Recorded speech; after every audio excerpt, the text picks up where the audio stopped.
అందరికీ నమస్కారం. ఆ రాక్షసుడికి ఇలా జరగాల్సిందే. ఇలాంటి నీచమైన పనులు చేసిన ఎవరికైనా ఇలాగే జరుగుతుంది, ఇలాగే జరగాలి. చైత్ర తల్లి ఎక్కడున్నా తన ఆత్మ శాంతిస్తుందని ఆ ఈశ్వరుని కోరుకుంటున్నాను. వాళ్ళ తల్లిదండ్రులకు కూడా ఈరోజు ఒక భరోసా వచ్చింటుంది, ఒక చిన్న రిలీఫ్ వచ్చింటుంది. కానీ ఏం చేసినా వాళ్ళ కూతురు తిరిగి రాదు. ఆ కష్టం ఏంటో ఊహించను కూడా ఊహించలేము మనం. ఈరోజు ప్రతి ఒక్క తల్లిదండ్రులకి, ప్రతి ఒక ఆడకూతురు ఉన్న ప్రతి ఒక్కరికి ఒక చిన్న భరోసా వచ్చి ఉంటుంది. ఇలా చేస్తే ఇలాగ రియాక్ట్ అవుతారు, ఇలా ప్రతి ఒక్క వ్యవస్థ ఇలా ముందుకొచ్చి ఇలా పనిచేస్తుంది. అండ్ ఫైనల్గా పోలీస్ వాళ్ళు కానీ, గవర్నమెంట్ కానీ, అండ్ మీడియా కూడా కానీ ప్రతి ఒక్కరు లాస్ట్లో బాగా హెల్ప్ చేసి దీనికి ఒక కంక్లూషన్ తీసుకొచ్చారు. దానికి ప్రతి ఒక్కరికి పాదాభివందనం. ఇంకో విషయం, మన పేరెంట్స్కి మన పిల్లల్ని చిన్నప్పటి నుంచే ఆడవాళ్ళకి ఎలా రెస్పెక్ట్ చేయాలి, ఆడవాళ్ళ వైపు ఎలా చూడాలి, గుడ్ టచ్ ఏంటి, బ్యాడ్ టచ్ ఏంటి, ప్రతి ఒక్కటి మనం ఇంట్రెస్ట్ తీసుకొని మన సమాజం మార్చేది మన జనరేషన్ కానీ ఉంది. మన నెక్స్ట్ జనరేషన్ అయినా మనం కొంచెం ఇలాంటి హీనియస్ క్రైమ్స్ జరగకుండా ఉండేదానికి దానికి బాధ్యత ప్రతి ఒక్కరు తీసుకోవాలి.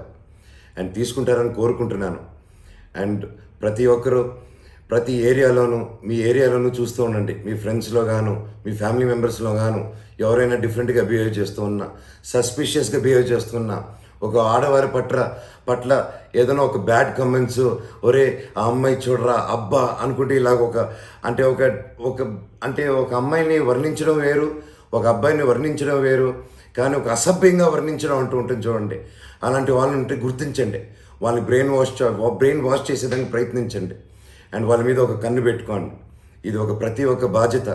ఇది మీ రెస్పాన్సిబిలిటీ తీసుకోకపోతే ఇలాంటి మీ ఇంటికి ఎప్పుడు చేరుకుంటుందో మీకు తెలియదు. సో ప్రతి ఒక్కరు జాగ్రత్తగా ఉండండి. అండ్ ప్రతి ఒక్కరు రెస్పాన్సిబిలిటీ తీసుకోండి. ఒక గవర్నమెంట్, ఒక పోలీసు, ఒక సమాజమే కాదు, ప్రతి ఒక్క మనిషి పుట్టుక చేసిన ప్రతి ఒక్క మనిషి has to follow this and change our future. మన పిల్లల కోసం, మన ఫ్యూచర్ జనరేషన్స్ కోసం. ఇదే సందర్భంలో సుగ్గాలి ప్రీతి గురించి నేను ఎప్పుడు మాట్లాడలేదు, ఎప్పుడు చెప్పలేదని ప్రతి ఒక్కరు అంటున్నారు. నేను ఆ విషయానికి, ఆ తల్లికి జరిగిన అన్యాయానికి గురించి నేను ఎప్పుడో గొంతెత్తాను, ఎప్పుడో మాట్లాడాను, ఇంకా ఎదురు చూస్తున్నాను. అండ్ ఆ తల్లి జీవితంలో కూడా, ఆ తల్లి పేరెంట్స్ కూడా న్యాయం జరుగుతుందని, న్యాయం త్వరగా చేస్తారని ప్రతి ఒక్కరిని కోరుకుంటున్నాను. అలాగే ఎందరో చెల్లెలు స్టోరీలు, కేసులు అలా ఉండిపోయి ఉన్నాయి. అండ్ ప్రతి ఒక్కరిది మీరు టేకప్ చేసి, ప్రతి ఒక్కరు ఇలాంటి విషయాల్లో సీరియస్నెస్ తీసుకొని, ఆడవాళ్ళకి మనం అందరం అండంగా ఉన్నాం. మన ఫ్యూచర్లో ఉన్న ఆడపిల్లలకి ప్రతి ఒక్కరికి అండంగా ఉన్నాం. ఒక అద్భుతమైన ఫ్యూచర్ క్రియేట్ చేస్తామని ఒక నమ్మకం ఇద్దాం, ఒక సెక్యూరిటీ క్రియేట్ చేద్దాం. ఇవన్నీ మనం అందరూ కలిసి చేస్తూనే జరుగుతుంది. అందరూ కోఆపరేట్ చేస్తారని కోరుకుంటున్నాను. ఆ దేవుడిని, ఆ ప్రతి ఒక్క శక్తిని, ప్రతి ఒక్కరు నమ్మే దేవుడిని కోరుకుంటున్నాను. మనందరికీ ఒక మంచి బుద్ధులు, మంచి ఫ్యూచర్ ఇస్తారని.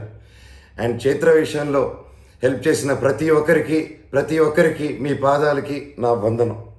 Thank you so much.